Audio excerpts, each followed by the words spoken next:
Salam sejahtera Malaysia. Denyut nadi suara rakyat bergema di channel ini. Tuan-tuan dan puan yang dihormati sekalian. Baru-baru ini gempar satu Malaysia tau. Sebab pura-pura Mahathir yang sudah tua nyanyuk tuh. 99 tahun mau masuk 100 tahun. Dia pura-pura lakonan buat lakonan cari duit kenon. Mana ada sini. Tak ada. Oh mungkin ada kat Swiss, mungkin kat ada luar negara. Ewa. Ha. Jangan Datuk Mahathir. Nanti tiba-tiba kita mendengar tajuk berita. Jangan saja selepas ini tiba-tiba semua orang mau tolong Mahathir untuk cari itu duit, kena serbu, kena rompak pula.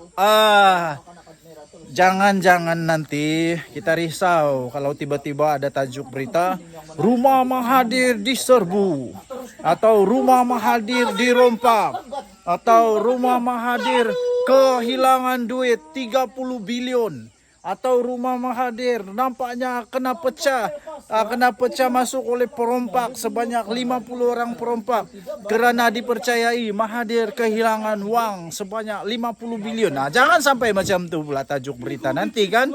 Jangan sampai tajuk berita begitu. Jadi kerana itu saya pikir walaupun Mahathir mungkin ada niat yang lain, niat nak perli kah, niat nak sakitkan hati Anwar kah, niat nak sakitkan hati Muhyiddin Yassin kah, Hadi Awang kah, siapa-siapa dia punya niat untuk perli.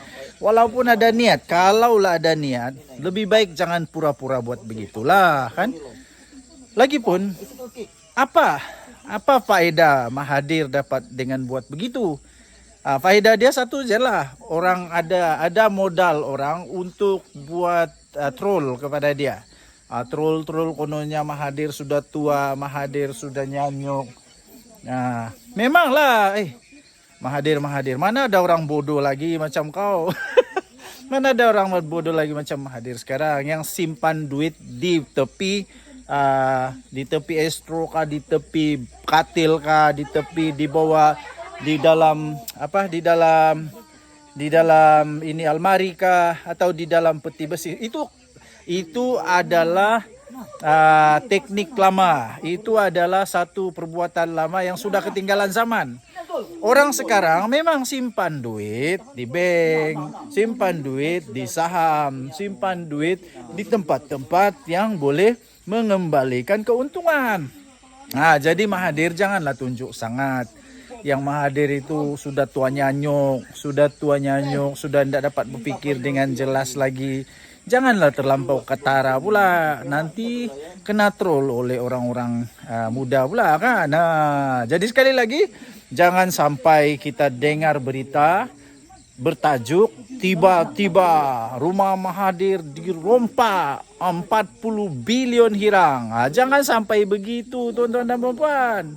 Jangan sampai begitu. Jadi kaya kah, miskin kah, ada duit kah, tiada duit kah, tak payahlah buat macam perli yang tak kena. Nanti sendiri kena troll, sendiri yang kena juga. Jangan risau Mahathir. Kalau memang kamu tidak ada sembunyi duit, tidak perlu risau. Tapi kalau memang kamu ada sembunyi duit, kamu memang ada sembunyi kesalahan, macam mana pun akhirnya akan ketahuan juga. Sebab saya percaya kebenaran pasti menang. So jangan lupa tekan butang subscribe, like dan share. Malaysia kita punya, cintai Malaysia aku, kita jaga kita jumpa lagi, bye bye. Salam sejahtera Malaysia, denyut nadi suara rakyat bergema di channel ini. PAS sudah memalukan Islam. PAS telah mencemarkan image Islam.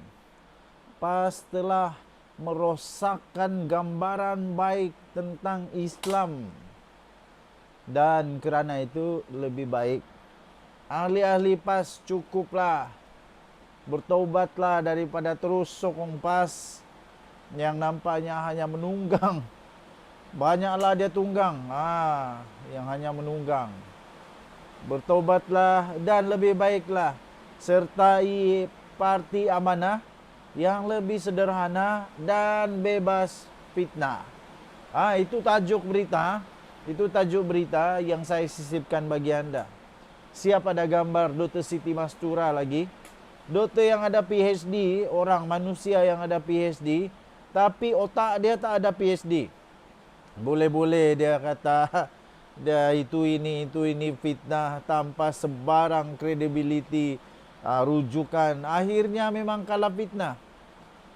Kalah fitnah, geng. Bayangkan jadi auto babal, auto palui, auto apa? Auto bodoh lah kot. Auto bodoh. Masuk pas je jadi auto bodoh. Walaupun ada PhD, tiba-tiba jadi auto bodoh.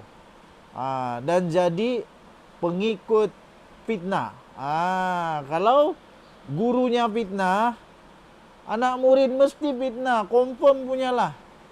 Hadiah Wang dah pernah kalah fitnah tau. Dia terpaksa bayar berapa juta fitnah. Memang anak murid dia juga terpaksa ikut fitnah jugalah. Memang Siti Mastura fitnah, Razman Zakaria fitnah. Ya ramai lagi fitnah. Muhyiddin Yassin pun fitnah. Tapi Muhyiddin Yassin bukan anak murid Hadiah Wang lah, bukan. Bukan. Okey. So, itu tajuk berita dia. Jadi, benarkah, patutkah untuk ahli PAS masuklah dalam amanah yang lebih sederhana dan bebas fitnah? Saya setuju. Tajuk ini saya setuju. Ahli PAS sudahlah.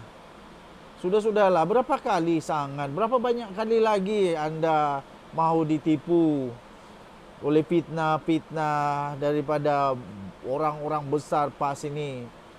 Sehingga kamu pun percaya. Yang paling sedihnya lagi ya tuan-tuan dan puan-puan, sudah bertobatlah daripada membantu pemfitnah. Bertobatlah daripada membantu orang yang sudah kalah fitnah. Sanggup pula anda laburkan duit anda untuk membantu orang yang memfitnah. Kan lebih baik duit tu laburkan kepada benda yang lain, contohnya buat masjid kah, buat surau kah, buat madrasah kah, buat sekolah kah, perbaiki sekolah pondok kah, bantu orang susah, orang golongan asnaf, banyak lagi yang anda boleh buat dibanding nak tolong orang yang kalah fitnah. Fitnah tu dosa. Saya pun bukan pakar dalam agama Islam, tidak. Saya tidak tahu apa-apa. Jadi kerana itu lebih baik sebelum anda bagi derma itu, tanya kepada orang-orang yang arif tentang agama, yang bebas, yang tak main politik. Jangan pula kau tanya Hadiah Wang. Kau tanya Hadiah Wang, of course lah Hadiah Wang akan kata itu sedekah. Hadiah Wang akan kata itu sedekah. Dan tentu juga benda yang salah jadi betul, benda yang betul tetap betul, benda yang tak betul, betul. Benda yang dia buat semua betul, benda orang buat semua tak betul. Begitulah tuan-tuan dan puan-puan yang dihormati sekalian. Jadi ahli-ahli PAS kalau sudah bertobat, pertama anda boleh, kalau mau terus main politik juga, carilah ahli parti politik yang lain. Kalau tidak pun, sudah jangan tolong lagi. Tak apa, begini. Maksud saya begini. Yang penting, anda jangan sokong lagi kepada pemfitnah. Itu saja. Sama ada anda ingin terus sokong PAS, dipersilakan. Anda ingin terus kekalkan PAS untuk memerintah di Kelantan, di Terengganu, di Kedah, di Perlis, teruskan. Tapi maksud saya, orang-orang memfitnah jangan lagi disokong. Jangan lagi disokong. Tukarlah. Tukar dengan orang-orang yang memang bukan pemfitnah. Itu maksudnya. Denyut Nadi Suara Rakyat bergema di channel ini. Jangan lupa tekan butang subscribe, like dan share. Bye-bye.